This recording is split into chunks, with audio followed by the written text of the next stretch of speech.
Qui a le plus petit score qui gagne? Désolé, mais ce que tu dis n'a aucun sens. Hein. Tout le monde sait qu'en matière de sport, c'est le score le plus élevé qui l'emporte.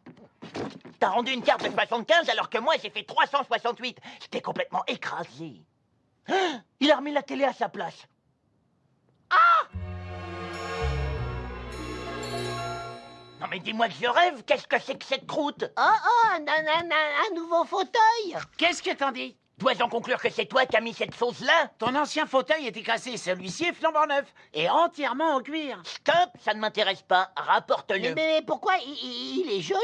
Oh, bah alors là, c'est clair que j'en veux plus, parce que parmi nos amis, c'est lui qui a le plus mauvais goût. Tu trouves que j'ai mauvais goût? Mais va t'acheter un miroir, hein. C'est quoi ces chaussures? Elles sont horribles, en plus il y a des pics en dessous. C'est d'un ridicule. C'est des chaussures de Et golf. puis pourquoi t'as mis qu'un gant, hein? Tu te prends pour qui? Pour Michael Jackson? Parce que moi j'ai déjà rencontré et tu lui ressembles pas du tout, du tout.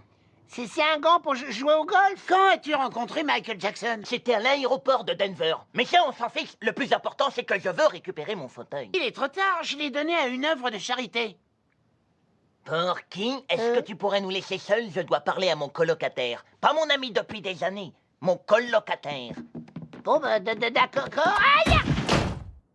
Ce que tu as fait est méprisable. Et en quoi t'acheter un nouveau fauteuil est un acte méprisable? Ce fauteuil était très important pour moi. Pourquoi?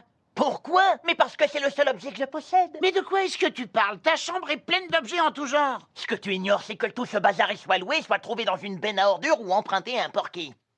Alors que j'ai acheté ce fauteuil avec mon propre argent. C'était en été, juste après les examens. Je travaillais dans un fast-food. C'était éreintant. 6 jours par semaine et 10 heures par jour. Je me tenais à côté de ces usines à graisse que sont ces viandes recomposées à 80% de bœuf. Durant ce calvaire, je me laissais aller à rêvasser, à imaginer que je m'asseyais confortablement avec les palmes légèrement surélevées, en train de me détendre. Et un jour, alors que je rentrais chez moi m'écrouler après une nouvelle journée épuisante, j'ai levé les yeux et je l'ai vu. Il était là, dans la vitrine. J'ai tout de suite su que si je m'asseyais dessus ne serait-ce qu'une fois, je ne pourrais plus m'en passer. Mais ils m'ont vite précisé que pour ça, je devais l'acheter. Ça m'a pris tout l'été pour économiser l'argent nécessaire. Une fois la somme réunie, j'ai quitté mon emploi.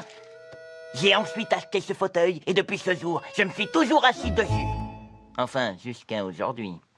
Oh, je suis désolé, je savais pas. Je me sens vraiment mal maintenant. Allez, viens. Où est-ce que tu veux aller? On va récupérer ton fauteuil.